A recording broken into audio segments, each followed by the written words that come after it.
question.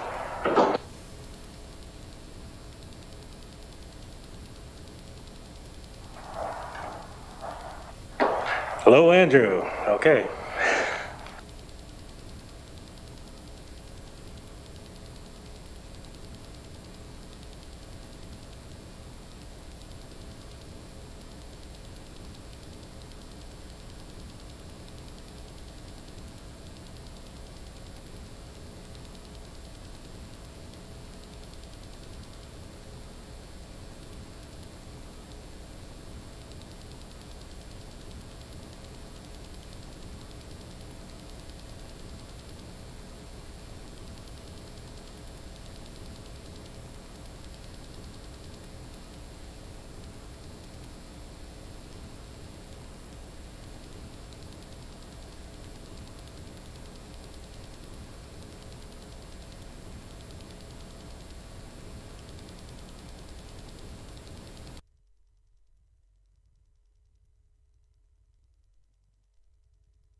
Good morning, everyone. I now call this meeting of the Standing Committee on Economic Development and Environment to order.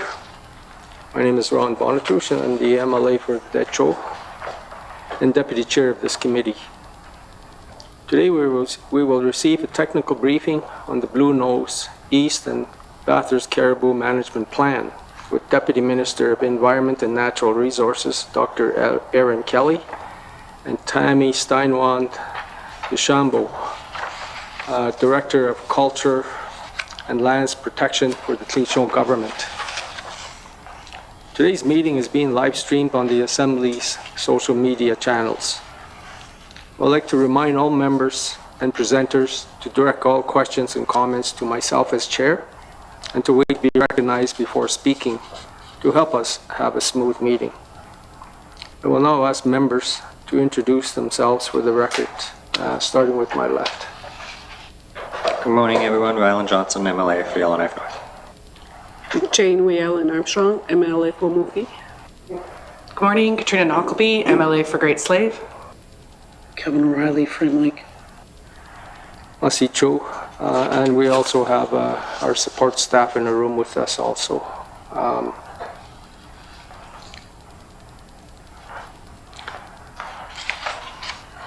Thank you, everyone. I would like to welcome Dr. Kelly and Ms. Steinwand Deschambault. Please introduce yourself, your staff, and proceed with your presentation. And I'll start with Dr. Kelly.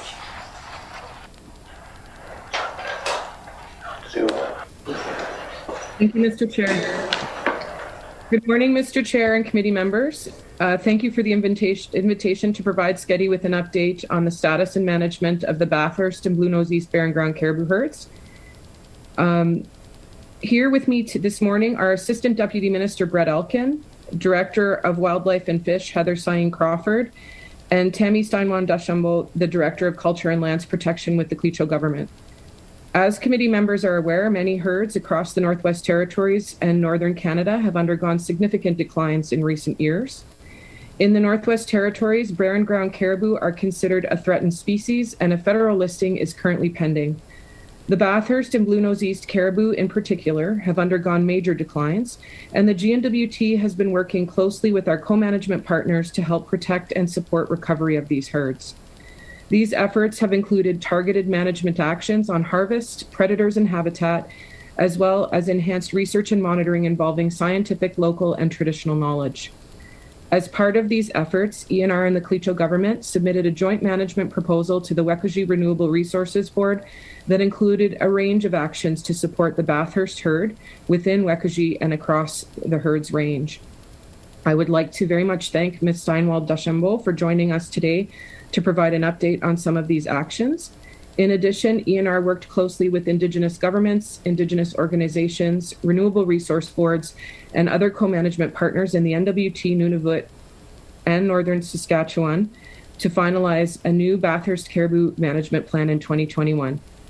Mr. Chair, I'd like to now turn it to Ms. Sayine-Crawford and Ms. Steinwand Deschambault to take you through the presentation. And this presentation will provide you with an overview of calving ground surveys conducted in June 2021, new population estimates for both herds, current management actions, and next steps. Thank you, Mr. Chair. I see Ms. Kelly. Ms. Kelly, do you have your staff here? I don't know if you've identified them for us. Did they?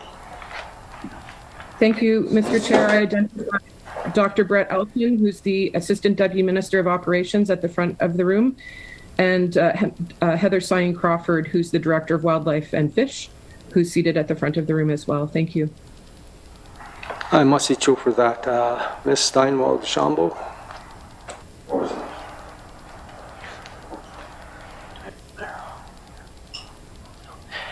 Good morning, everyone. I just like to say thank you to my counterparts here, my colleagues in this work from ENR, inviting me to be a part of this presentation.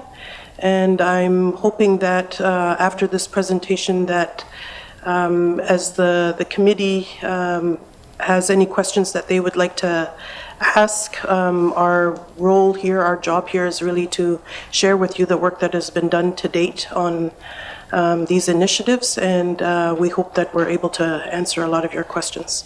Merci.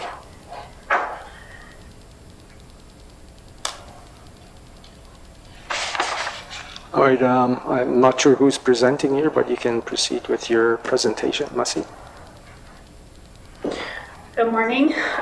We're pleased to provide you with an update on the status, management, and next steps for the Bathurst and Blue Nose East Barren-ground Caribou herds. Next slide, please. So in June of 2022, ENR conducted surveys to determine new population estimates for the Bathurst and the Blue Nose East Barren-ground Caribou herds.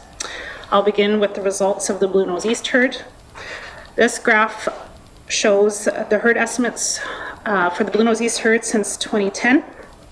So 2010 was the first year that calving ground surveys were conducted for the Blue Nose East herd, and at that time the population estimate was about 120,000 animals. Since then, the trend has been a rapid decline, and the estimate for 2018 was approximately 19,300 caribou. Next slide, please.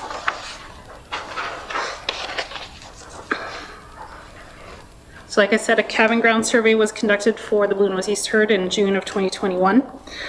And this map shows the areas where the survey was conducted and indicates the location of the survey blocks and the flight lines. So in the two photo blocks, the photo north and photo south, the lines were flown by specialized photo planes on June 9th under blue skies. The planes fly those lines and take continuous photos that overlap so that they can be viewed in 3D. The coverage on the ground, which is the percentage of the actual ground covered by photos, was 30% for each of those two photo blocks. For the visual blocks, the lines were flown by two Cessna caravans. Observers on board are able to see caribou within a 400-meter strip on either side of the plane. This translates to a ground coverage for these visual blocks of either 15 or 20%. Next slide.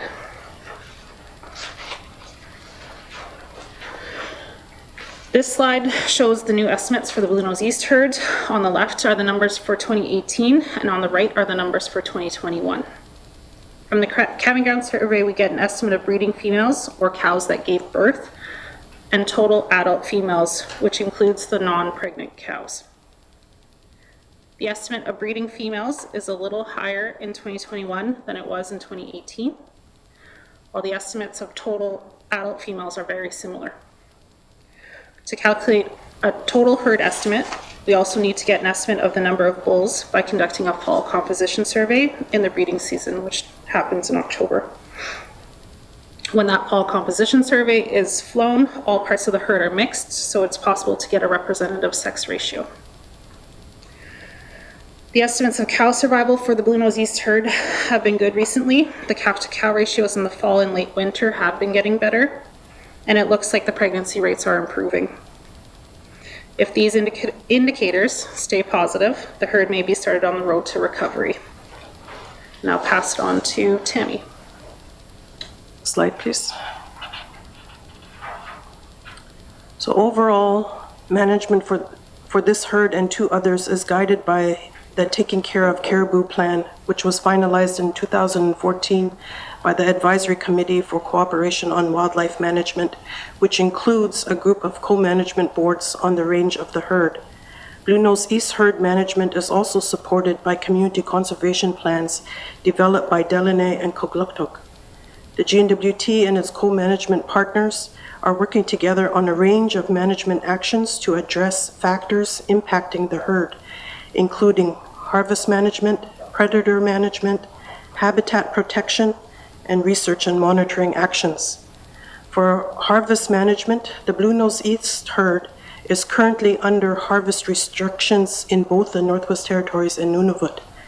This includes a limit of 193 bulls per year in Wik-Éji and 170 caribou in Nunavut, and 30 bulls under the Delaunay's Caribou Conservation Plan.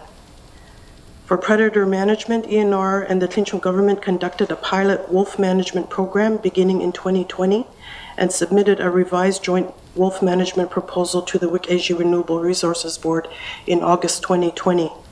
This proposal focused primarily on support for wolf harvesters and the traditional economy, harvester training, and enhanced research and monitoring on the herd's winter range in the Northwest Territories. There have been wolf removals on the winter range of the Bluenose East and Bathurst herds in the last 2 winters. Under habitat protection, there's herd-specific management boards make recommendations to governments for the conservation and management of barren-ground caribou habitat. The Taking Care of Caribou Plan includes recommendations on how to address and manage cumulative effects of development on herd ranges. The Northwest Territories' effective environmental and regulatory processes is also an important forum where caribou habitat is considered. There is a cumulative effects assessment underway for the Bluenose East herd, along with 3 other herds, Bluenose East, Cape Bathurst, and Tuktoyaktuk Peninsula. For research and monitoring actions, the GNWT works with its co-management partners to implement research and monitoring activities. This includes scientific, local, and traditional knowledge. There are currently a range of collaborative research projects on caribou with national and international scientists through university partnerships and expert networks, and a number of community-based caribou monitoring and guardian programs, such as the Tlinchung government's Boots on the Ground program, or it has a new name, Eponahoteke program. Now I'll turn it over to Heather. Thank you. Next slide, please. A new management proposal for the Bluenose East herd was submitted to the Wekashee Renewable Resources Board in January. On February 18th, the WRB began a public review of the proposal, which provides an opportunity for interested parties and the general public to provide comment until April 15th.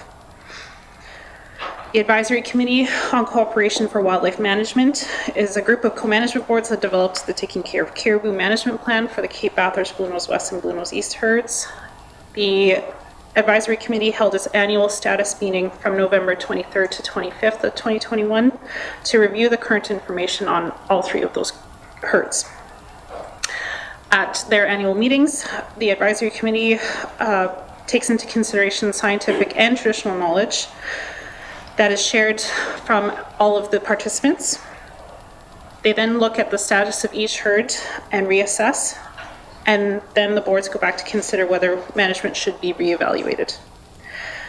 The Advisory Committee will provide an updated Bluenose East action plan to the Minister of ENR sometime this spring. Next slide, please. I'll now move on to the results of the Bathurst Calving Ground Survey. The graph on the left shows the herd estimates starting in 1986, when the herd was estimated at about 470,000 animals, and declined to approximately 8,200 in 2018.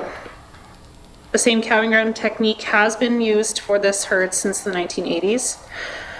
And as you can see, there's been a very large decline, the largest in any of our barren-ground caribou herds. The graph on the right shows the herd estimates from 2009 to 2018 on a smaller scale, as it's difficult to see the trend from the graph on the left. Next slide, please.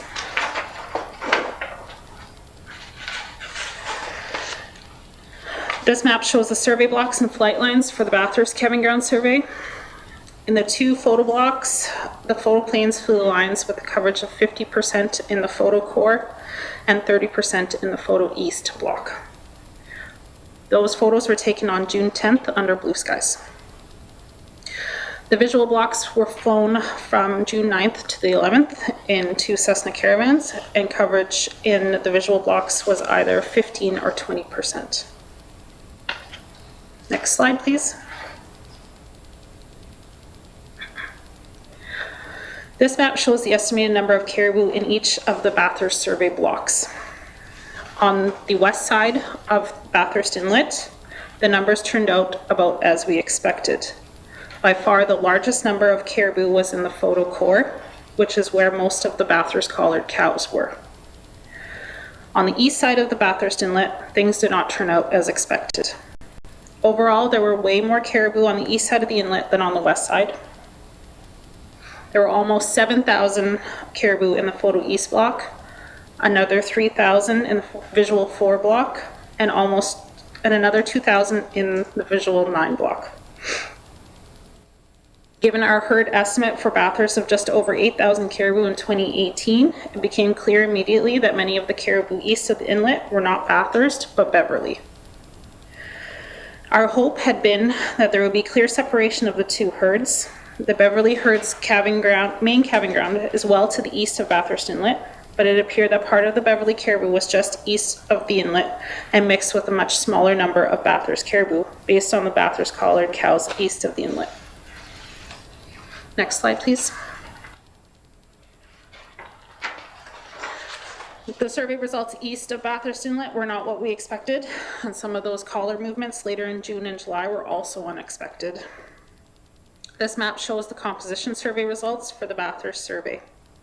One of the important things to note from this map is the overlap of both Bathurst and Beverly caribou east of Bathurst Inlet. We know that 6 of 34 collared Bathurst cows calved east of the inlet. Again, we had hoped for clear separation of the Bathurst and Beverly herds east of the inlet, but it did not happen last year during the survey. Later in June, the collared caribou that were west of Bathurst Inlet moved east and south, and then the collared caribou that were east of the inlet all moved further east. Some of these Bathurst cows seem to have moved or immigrated to the much larger Beverly herd. Our estimate for the Bathurst herd was based on the estimated numbers of caribou that were west of the Bathurst Inlet at the time of the June survey this year.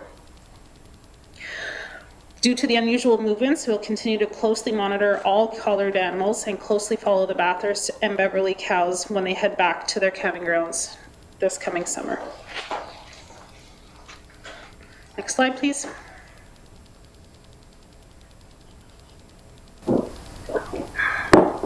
This table shows the new Bathurst estimates for 2021. On the left are the estimates of breeding females, adult females, and both adult breeding and non-breeding females, and the total herd size for 2018. On the right are the Bathurst estimates for 2021, based only on the survey blocks west of Bathurst Inlet. The estimate of herd size uses a sex ratio of 64 bulls to 100 cows, which is from a fall survey that was flown in October 2020. In practical terms, we have to assume that the portion of the Bathurst herd that moved to the east after calving may now be part of the Beverly herd. In recent years, the Bathurst herd's indicators have also shown an improving trend. Calf to cow ratios have been somewhat better, the survival rates of collared cows have been higher, and the bull to cow ratio from October 2020 suggests that bulls are surviving at better rates. The herd's rate of decline has also slowed from 2018. Next slide. And here's a graph showing the Bathurst herd estimates between 2009 and 2021. While not statistically significantly different, the Bathurst herd estimate was lower in 2021 than in 2018. And I'll pass it over to Tammy. Next slide, please. Overall management is guided by the Bathurst Caribou Management Plan, developed by the Bathurst Caribou Advisory Committee in 2020. The committee includes 18 organizations from governments and organizations on the herds range in Northwest Territories, Nunavut, and Northern Saskatchewan. The Tlutsak-Edene First Nation has a community caribou stewardship plan that also provides guidance on Bathurst caribou. The GNWT and its co-management partners are working together on a range of management actions, including harvest management, predator management, habitat management, and research and monitoring actions. Under harvest management, a no-harvest mobile zone was put in place in 2015 to implement and manage a total harvest closure for the Bathurst herd in the Northwest Territories. In Nunavut, there is a limit of 10 bulls for subsistence purposes. Under predator management, ENR and the Tlinchung government conducted a pilot program in 2019-20 and submitted a revised joint management wolf management proposal to the Wek'eji Renewable Resources Board in August 2020 for ongoing actions. This proposal based primarily on support for wolf harvesters and the traditional economy, harvester training, and enhanced research and monitoring on the herd's winter range in the North Slave region. Under habitat management, the Bathurst Caribou Range Plan includes recommendations on how to address and manage cumulative effects of development on the herd's range. ENR is working with co-management partners to identify important caribou winter habitat to be considered for protection. 4 workshops were held in 2021 to consider information put forward by Indigenous governments and organizations, and prioritization workshops were held in January and another planned for April 2022, a couple months or next month already. ENR is working to identify an industry partner to pilot mobile caribou protection measures based on recently completed framework document and operational guidelines to support implementation in the field.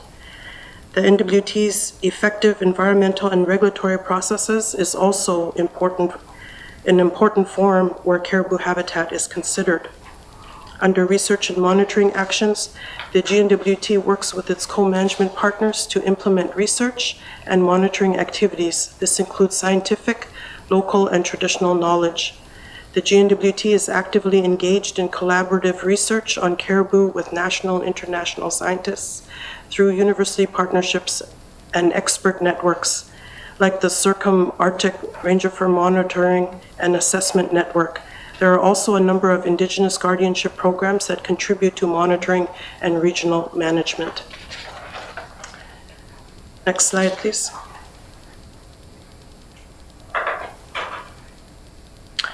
A new management proposal for the Bathurst herd was submitted to the Wek'eji Renewable Resources Board in January 2022. On February 18, the Wek'eji Renewable Resources Board began a public review of the proposal. The process will enable interested parties and the general public to provide comments until April 15th. The first annual Bathurst Caribou Advisory Committee status meeting was held on December 9th and 10th, and a follow-up meeting was held on January 21st. A draft action plan for the committee with the proposed status and management actions for the coming year has been circulated to all members of the committee for review, comment, and endorsement. Next slide, please.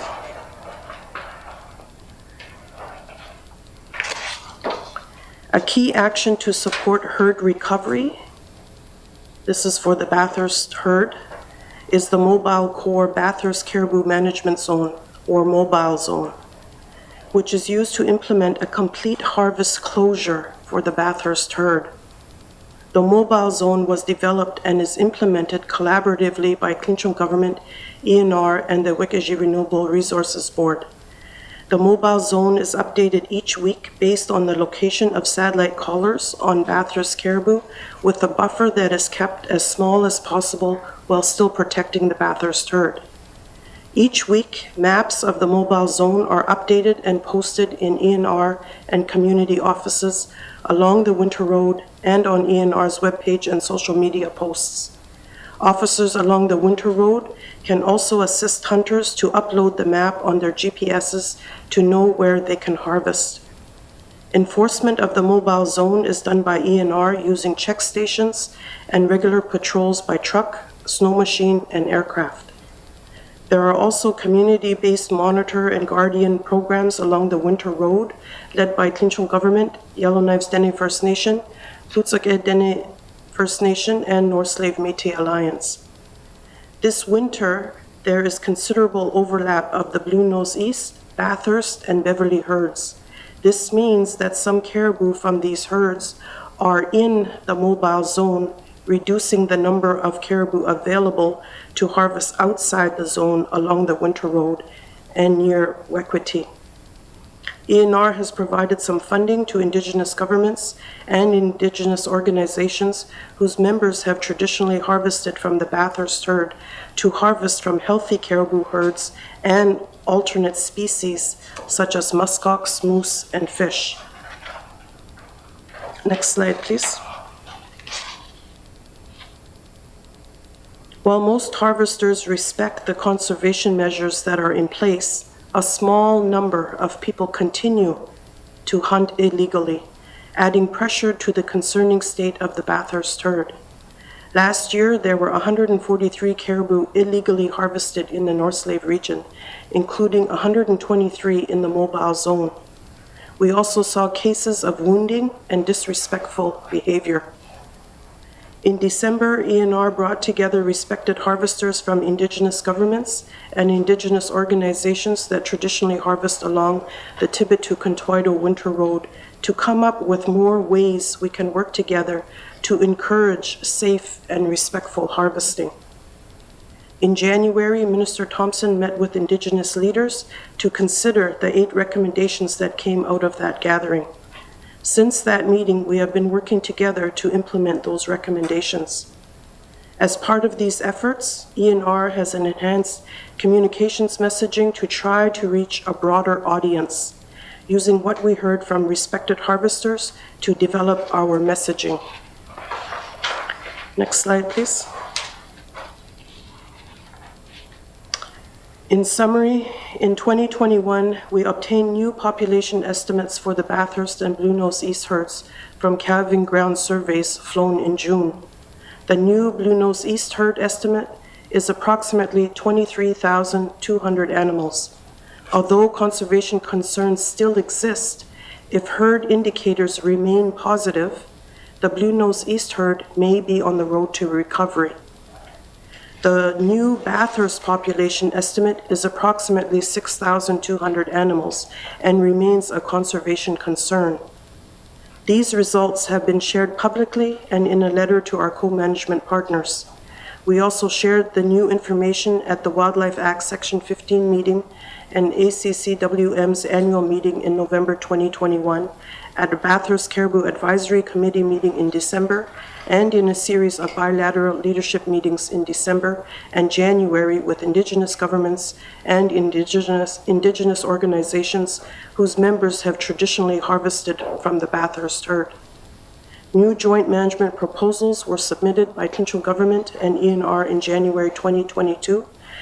The Wikiji Renewable Resources Board has indicated a public review of both proposals, and interested parties and the public can provide comments until April 15, 2022. ENR will continue to work with our co-management partners to implement management actions for the Bluenose East and Bathurst herds. These actions are guided by the Taking Care of Caribou Plan, the Bathurst Caribou Management Plan, the Taking Care of Caribou Plan for the Bluenose East herd, recommendations from renewable resources boards, and input from our co-management partners. I'll hand it over to Heather to close. Masi, thank you for your attention, and we'd be pleased to answer any of your questions at this time. Merci for your presentation. I will now ask members if they have any questions. Floor is open. Ms. Nalkobi.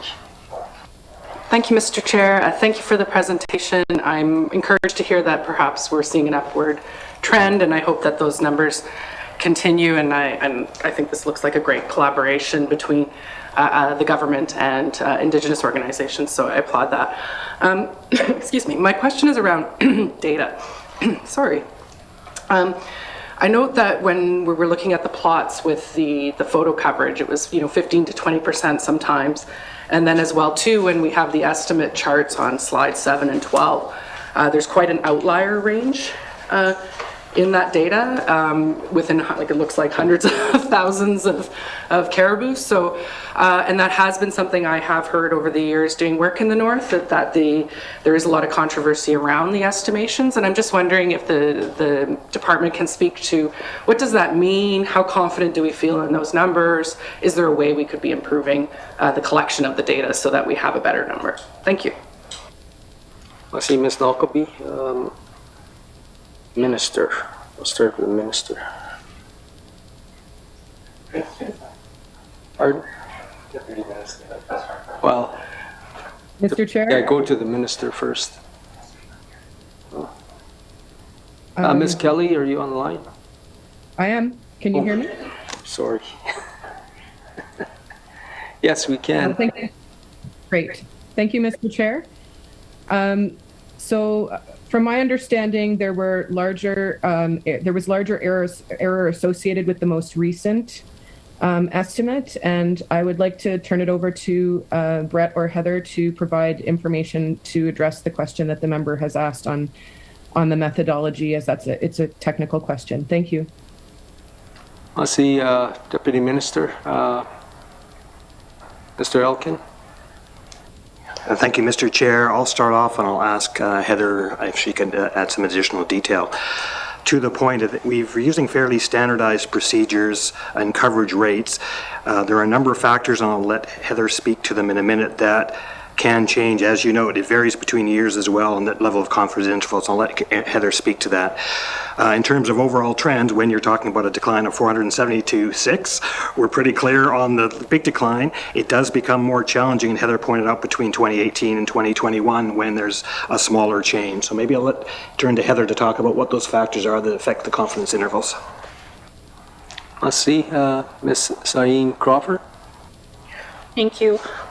So yeah, I think it is important to remember that the Barren-ground survey is the standard for Barren-ground caribou, estimating Barren-ground caribou herds.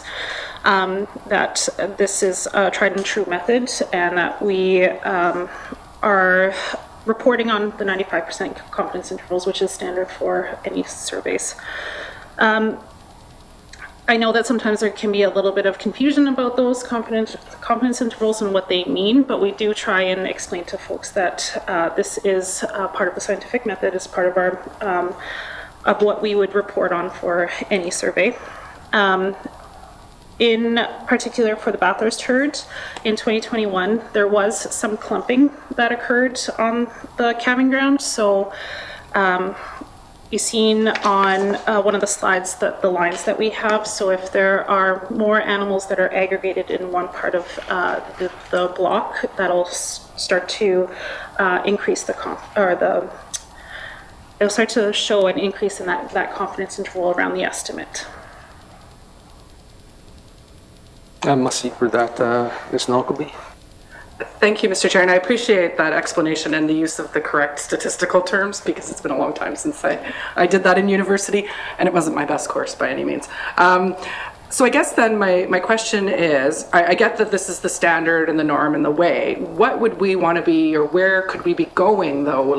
Or what is the sort of the industry standard to improve this? Is there anything coming in a technology sort of standpoint, or is this sort of going to be the way it goes for quite a while going forward? Thank you.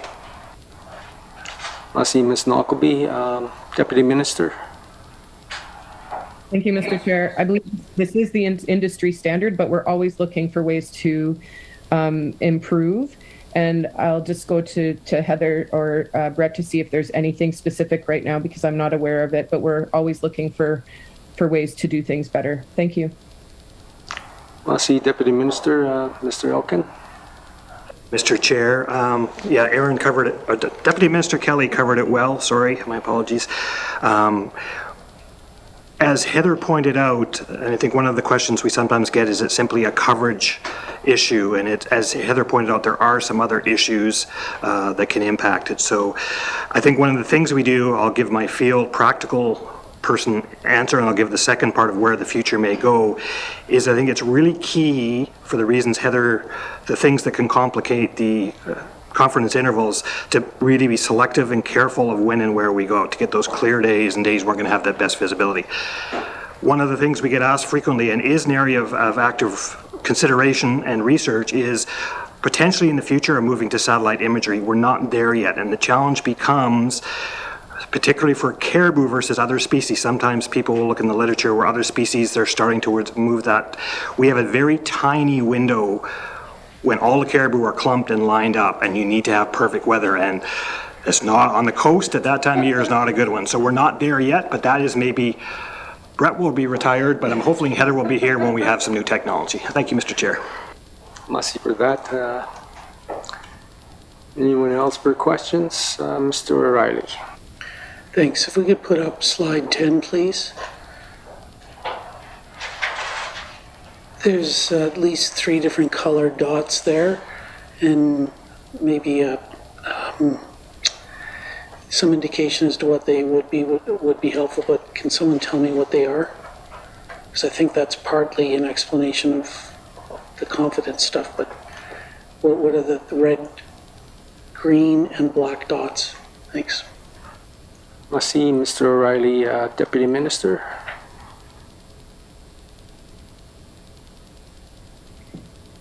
Thank you, Mr. Chair. I'll go to Heather for this one, please. Merci. Ms. Sayine-Crawford. Yes, so the colors, so you can see that they're tiny pie charts, each of those, and so I apologize. So I did mention when going through it's showing the results of the composition survey that gets flown after the photoplane and the planes go through. So a helicopter will go out to look to take us a better look at each of the caribou that are at a representative sample of the caribou that are out there. And I was going to bring up my notes, but I can't remember exactly which color relates to which, but we would, in the composition survey, go to classifying bulls, breeding cows, calves, yearlings. So those pie charts will represent the composition of the groups that were visualized or visually seen and classified in each of those areas.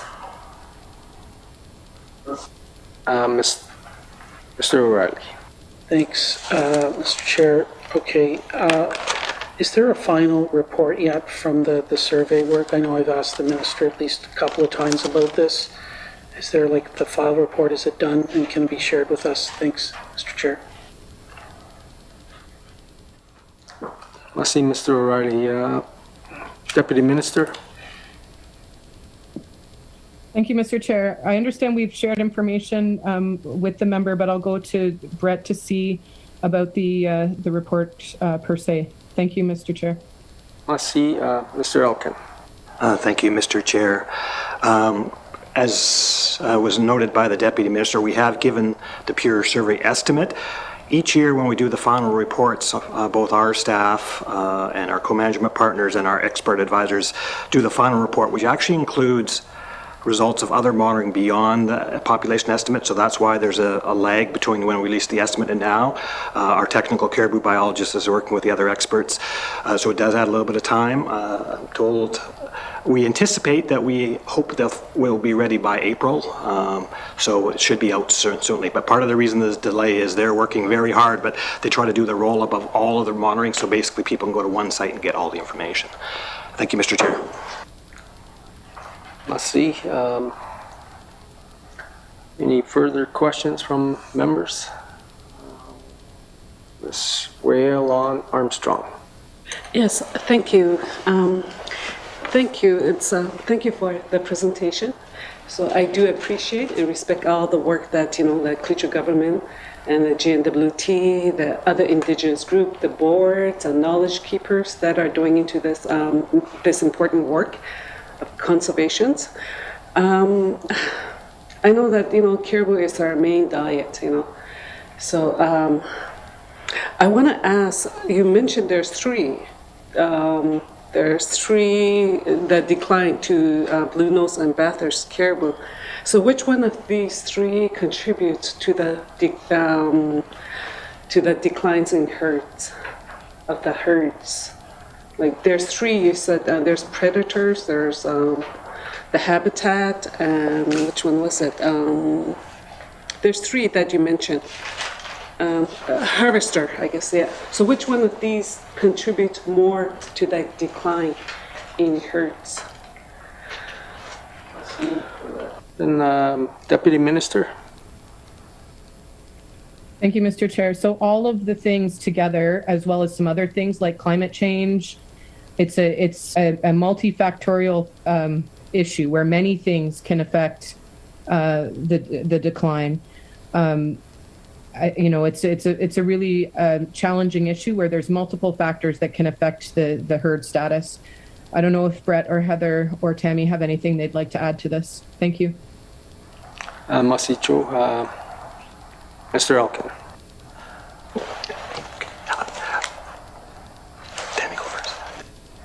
Ms. Steinwand, Dushambo? Yeah, thank you for that question. That's a really good question. When we do our work with the Equanawatik program, these are some of the things that we ask ourselves. What are the reasons why the numbers in the last how many years have been declining? And when we have the elders working with us, the conclusion that we've come to is as exactly as our Deputy Minister has stated, multiple factors. It could be climate change is, I believe, a big one, predators. Another one, from our research with the Boots on the Ground program, each summer that we're into, I believe this is now year 7, what we're finding is that we're starting to get more predators in that area. The last 2 summers, we've seen more evidence of eagles coming in and also more grizzly bears, wolverine, other animals, but mainly wolves. So that's one in terms of predator management, and from our research, what we're able to see. I believe, too, another big one that we need to do more research on is development. Exactly where the development occurs, and from the development in that area, how does that really affect the caribou? Noise, dust, pollution, all of it. I feel we need to do more research in that area, but in terms of the caribou, when I'm focusing just on caribou, thankfully the mines are shutting down. But this is where, as a government, provincial government, and I know for GNWT, we need to find somehow that balance. We still need economic development. We need those mines. We also very heavily depend on our wildlife, such as the caribou. So we're really trying hard to work together with everybody to find that balance. So we can't really say it's only the predators, it's only the mines, or it's only the people that are harvesting so many caribou every spring. It's everything together. And all of it, when we look at just the caribou, they're being hit from all these different angles. So when we look at it that way, it's like they don't stand a chance.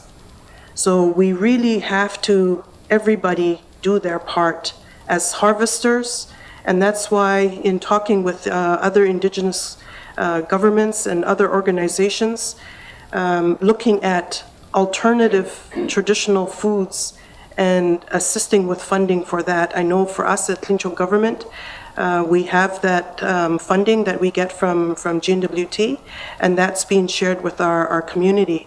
Just under our Dontats AD program, we've given out thousands and thousands of dollars. Some funding, majority of that funding is from the federal government, and that's to harvest fish, moose, muskrat, rabbits, anything other than caribou.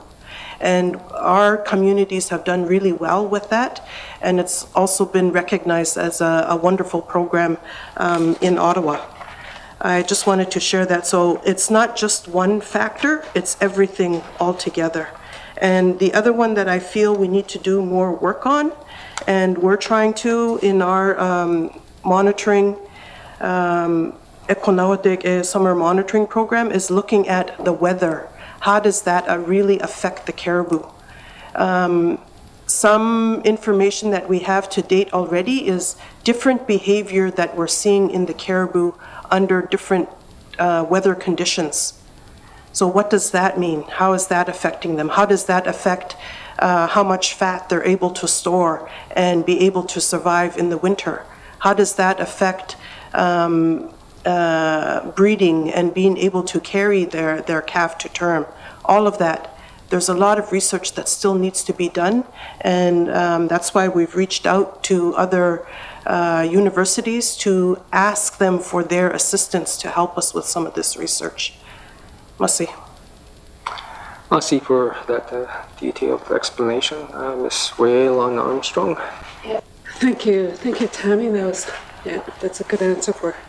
Another one too is that so I guess I did ask before too in our committee meetings that so more money should be invested in science than in other areas. So I do hear and I do appreciate the work that they're doing, and so I just want to say thank you for all the good work that you guys are doing, and I do believe that I think more money should be invested in science and research.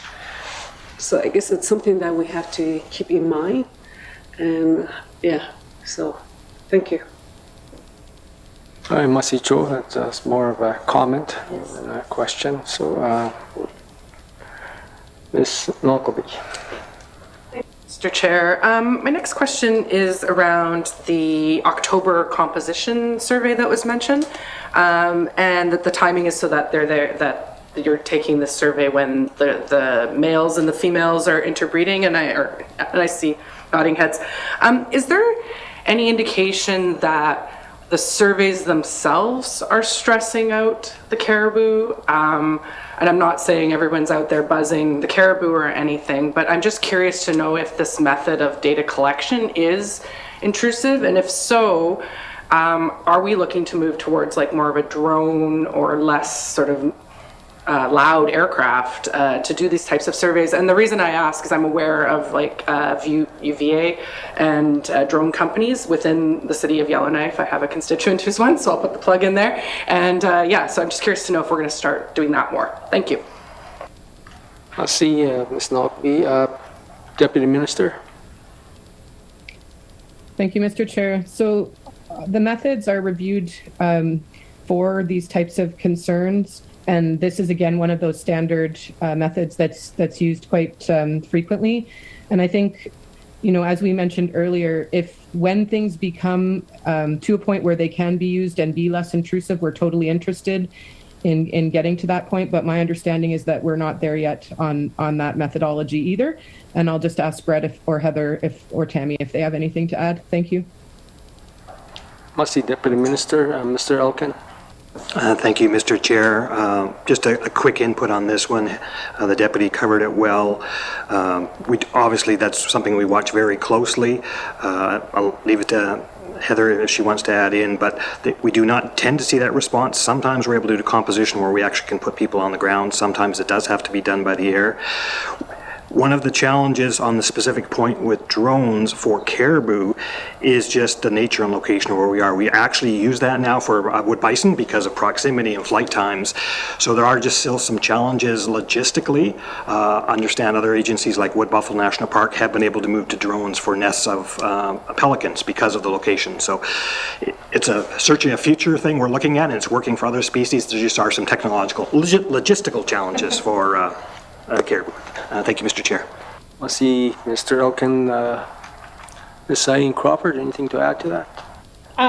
Just one thing that any surveys that we do, they do go through a wildlife research permit process. So we do engage with Indigenous governments and Indigenous organizations on all of our plans for surveying and talk about any concerns that people bring up. And one thing to note for the composition surveys, when we are in a place where there's a multitude of caribou, we do land and visually use a spotting scope to help reduce the amount of flyovers. Merci for that, Ms. Knockby. So my next question then is, I really love this idea of using the drones and everything, and I am aware that the drone survey or drone technology has been used to do the portage surveys for the winter road.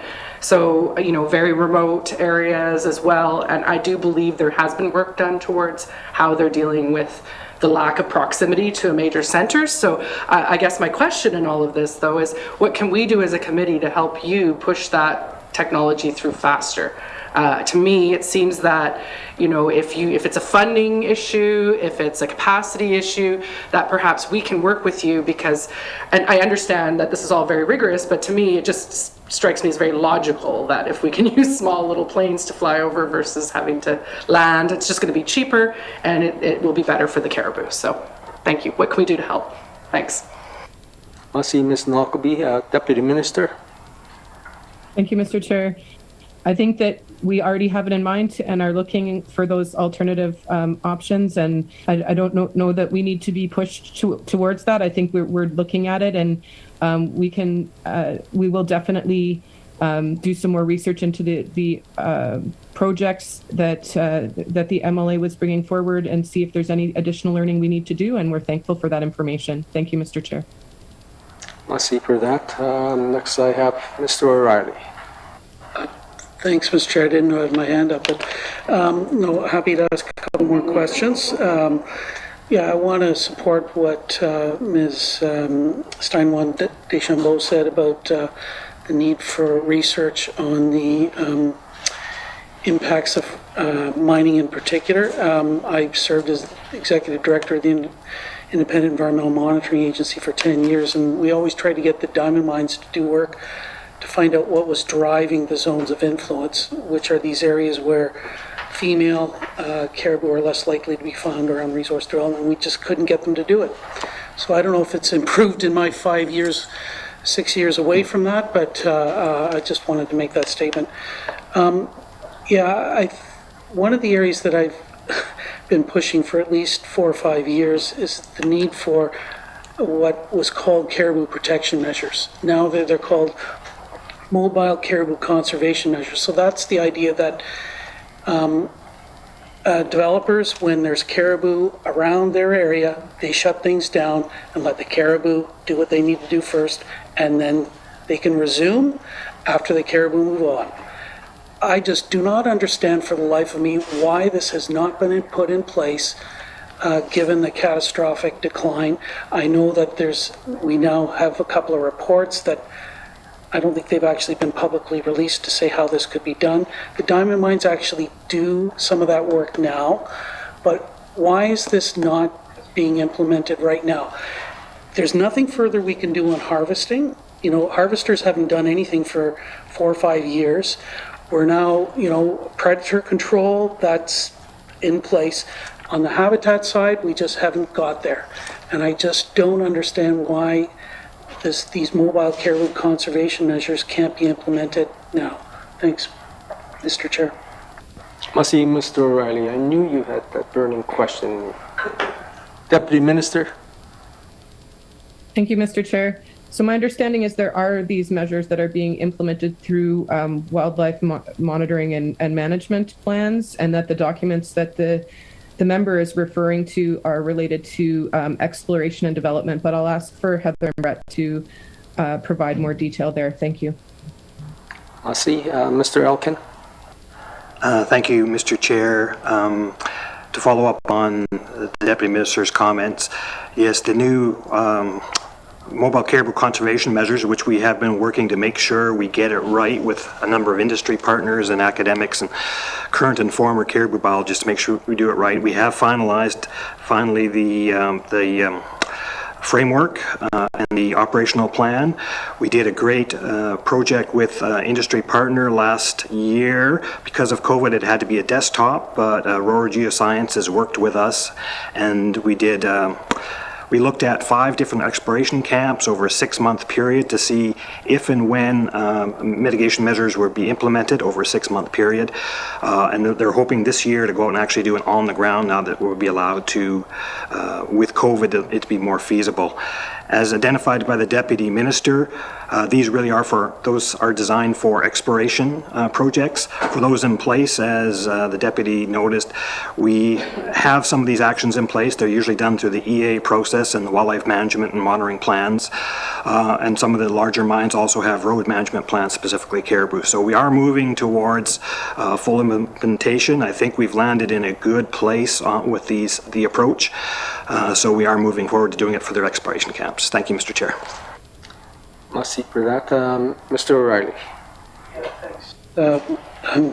Mr. Chair, I just hope that I'm not here a year from now asking the same questions, because I've been doing it for 4 or 5. So the sooner we can do that, then I think you can actually get to a place where, as I think Ms. Steinwand Deschambault says, that everybody's doing their part. Because I think there's one, the habitat part is still missing. But on the habitat part, my position is that an all-weather road into the range of the Bathurst Caribou Herd, Slave Geological Province Corridor, whatever, is incompatible with the survival of the Bathurst herd. We just can't have both, especially given the position of the population right now. One of the things that was being proposed to start to deal with that at a higher level was this idea of a regional study under the MVRMA. Cleacho government has supported that. There was some correspondence on that before the federal election.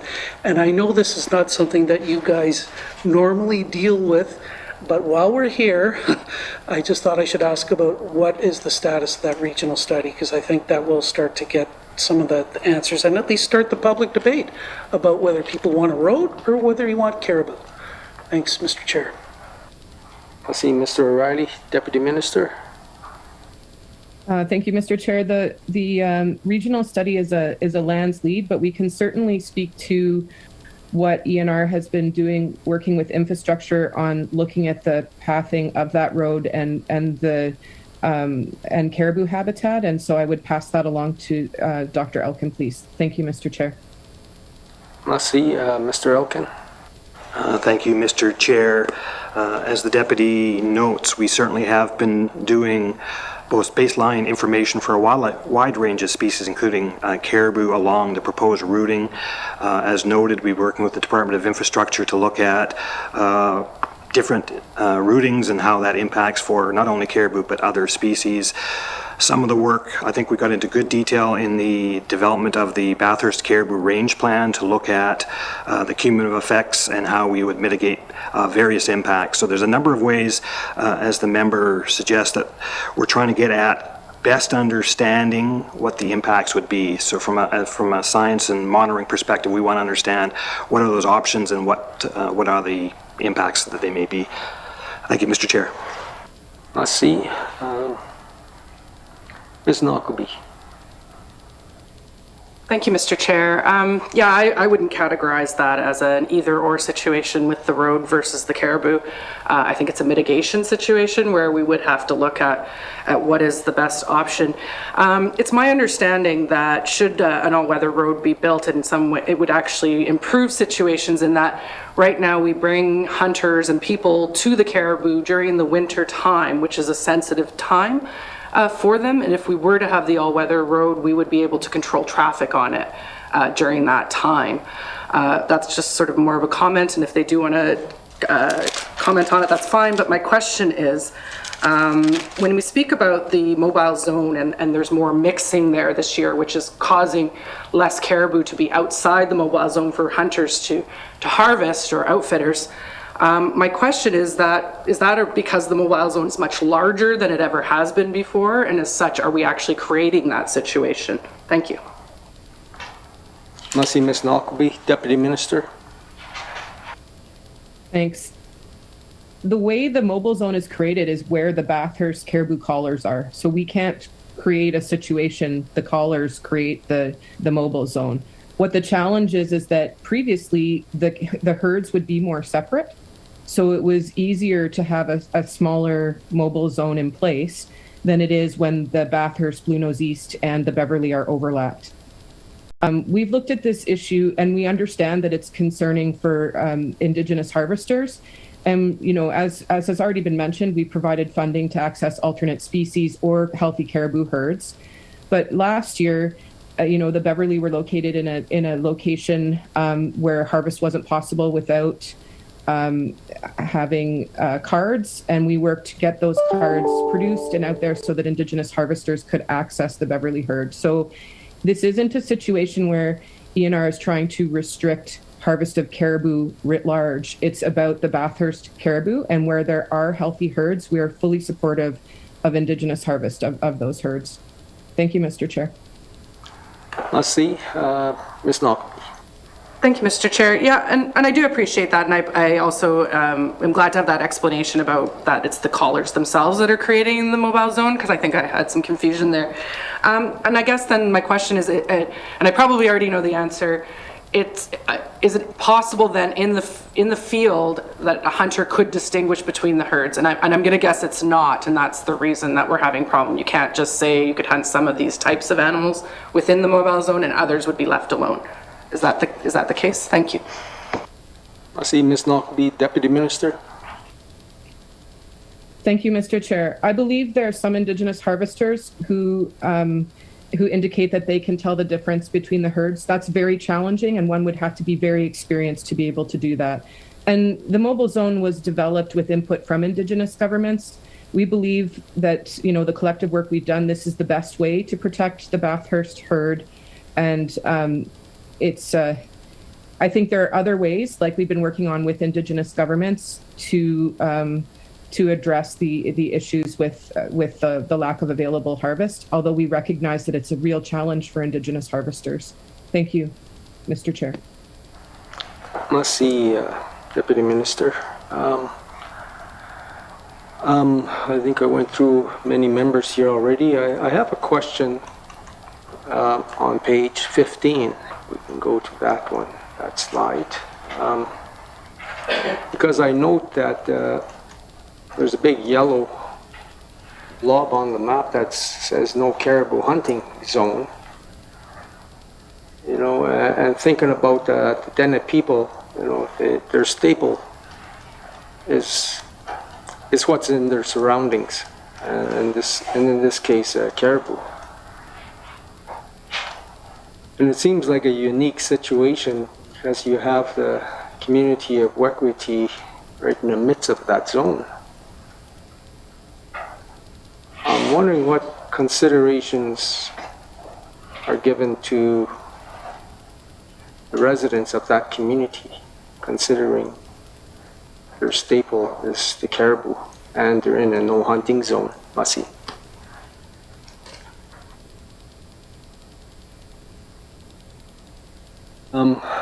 Deputy Minister.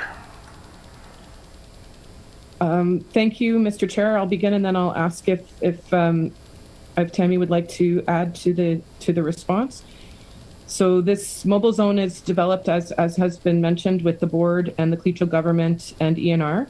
And there are programs with which I think both myself and Tammy have mentioned, where there's support for harvesters to access species other than caribou that are in decline. So if there's healthy caribou herds or other species. But I'll see if Tammy would like to add anything to that response. Thank you, Mr. Chair. I see Ms. Steinwand DeChambeau. Thank you for that question.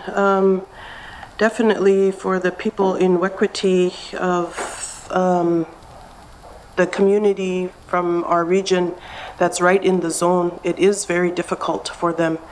And that's where we got the term banned from our land. And that's exactly what one of the harvesters said. When we look out and how the zone is situated because of the collar information and where the Bathurst caribou are, we can only look out and watch, and our food is there, it's going by, but we can't harvest. It's like we're being banned from our land, and it is very difficult. And I've heard from the ladies as well who said our traditional work is to work on the hides, to make dry meat, all of these things that I, myself, as a Clinchon person, in working with the elders through the school, understand all of these things and believe in these teachings. And the thing is, this is where I said earlier, we all need to do our part, and we have to find that balance. What can we do now if the numbers are continuing to decline? What can we do to help? Because if we don't, that herd is going to be extinct. So I feel for the elders and the harvesters, but what's the alternative? Right now in Wequity, there has been a lot of moose in the area, and there has been a lot of moose harvest. And again, going back to the Duntatsedi program, Duntatsedi means we share or we give amongst the people, like during the feast, Duntagedi. That's what that program is named after, where we share what we have as food and distributing it to others. So under the Duntatsedi program, a harvester is identified to work closely with a youth, or because of COVID, it had to be a family member, so they go in twos, and they go out to harvest moose, rabbits, fish, whatever. And then when they come back with their harvest, they share it with community members who are requesting traditional food. So in Wequity, particularly, like I said earlier, there's been a lot of moose harvest, and when the conditions are right, a lot of harvesting of fish. Some rabbits, not as much as around Betchakon. So that's what we've been doing there. And then around this time of the year, I know Wequity did do a community harvest where they had a group of harvesters go out from Wequity by Skidoo and made their harvest within the white area where they're allowed to harvest, and then had a charter come in to get those caribou to bring back to the community. So we are trying to find ways to address the issue where people still have traditional food for themselves. We'll see. Merci for that answer. I have Mr. Johnson. Thank you, Mr. Chair. I would just like to thank everyone for presenting today and all of the work that has been done in this area. I think, you know, it's not an easy subject, and there's a difficult one, and there's countless effort put in, and it's true co-management, and I think it's a model for, you know, the rest of the world in how to deal with these issues, and the rest of the GNWT in how to deal with some of the hard work we have to do to cooperate with our Indigenous governments. But I just had one very small technical question. I'm looking at the mobile zone, and there's a little yellow circle over on the Nunavut border. Can someone just explain to me what that's about? Thank you. Merci, Mr. Johnson. Deputy Minister. Thank you, Mr. Chair. Heather and I were just talking about this yesterday, but I think that she'll do it better justice than if I tried to explain it. So I'll pass it over to Heather, please. Thank you, Mr. Chair. Merci, Ms. Sayine-Crawford. Right, so as has been explained, the mobile zone is defined by Bathurst Caribou collars. And so there is a caribou collar that is over beside the Nunavut border, which defines that zone in that area. One of the issues that that people have brought up here today is making sure that there's still opportunities for Barren-ground Caribou harvest. So by having the two subzones, it opens up some opportunity in the white area in between. So trying to find that balance between protecting the Bathurst herd and still allowing for people to access their food. Merci for that. Further questions? No further questions. Committee. Mr. O'Reilly. I had one question. I've tried to ask this a couple times by email, and look, I'm not a statistician. I did take one stats course at university, but maybe if we just put it on slide 11 or 12, I've heard it said that the decline from 2018 to 2021 on the Bathurst herd, based on the caribou surveys, is not statistically significant. Can someone explain to me how a 2,000 animal decline, which is 23% from the previous one, is not statistically significant?